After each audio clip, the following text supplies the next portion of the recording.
C'est à Montoire, en Loire-Atlantique, à côté du terminal méthanier, que GDF Suez a construit sa nouvelle centrale au gaz. Elle a été inaugurée le 8 avril dernier. Montoire devient ainsi l'un des principaux sites industriels de gaz en France. Je rappelle juste un chiffre, nous avons investi 2 milliards en 3 ans dans la production électrique en France. Donc c'est bien la manifestation de l'ambition du groupe dans la production électrique. Cette centrale est la 4e de ce type en France. Elle est indispensable à l'approvisionnement du réseau régional. Elle fonctionne à cycle combiné et se distingue notamment par ses rendements très élevés. On combine une turbine gaz avec une turbine vapeur, ce qui permet d'avoir un rendement de transformation du gaz naturel le plus élevé que l'on connaît aujourd'hui, à savoir 58%. C'est un double avantage, évidemment une réduction des consommations de gaz naturel, mais aussi une limitation des rejets à effet de serre. La proximité du terminal méthanier permet l'approvisionnement des quantités de gaz naturel nécessaires à la centrale.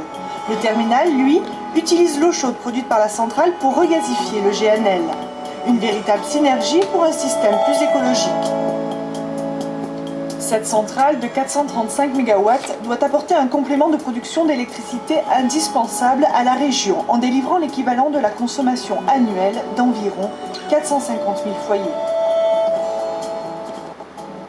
Le système a besoin de centrales très flexibles comme celle-ci, où on peut passer de 250 MW, que le mode de fonctionnement minimum, à 400 MW en 10 minutes.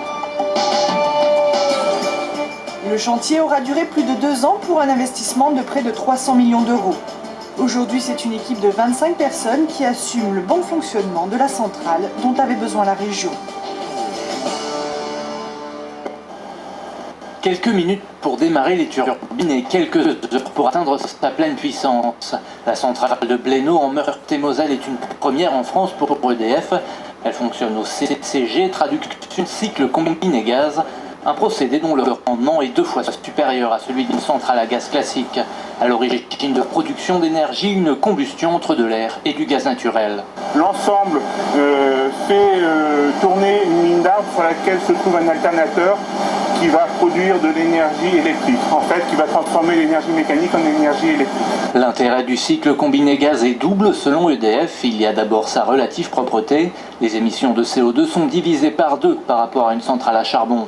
Son autre atout, et pas des moindres, c'est sa capacité à répondre rapidement aux besoins énergétiques. On est en capacité de mettre sur le réseau 450 MW de manière très très rapide, en moins d'1 heure et demie, alors que d'autres centrales mettent plusieurs heures à mettre sur le réseau la même quantité. Une capacité d'autant plus utile en ces temps de grand froid et de pic de consommation. À l'heure actuelle, la centrale tourne à plein régime, et ce a priori jusqu'à la mi-février.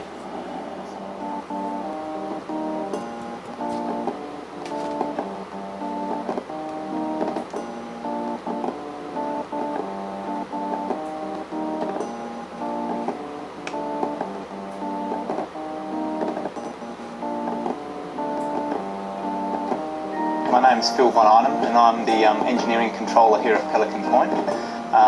The engineering controller has responsibility for engineering and maintenance here at the Pelican Point Power Station. Pelican Point provides up to 20% of South Australia's electricity usage.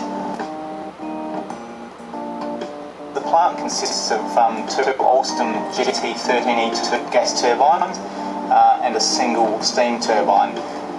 Each of the gas turbines is rated at about 160 megawatts and the steam turbine similarly, so the total output is approximately 480 to 485 megawatts.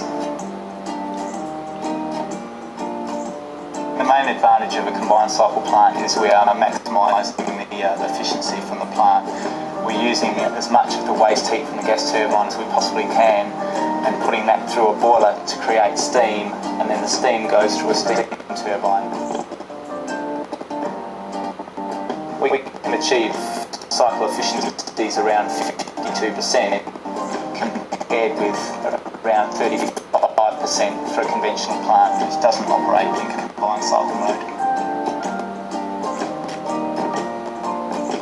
The gas turbines we use here are very efficient and have very low NOx production, and I think Pelican Point is very well positioned for the future.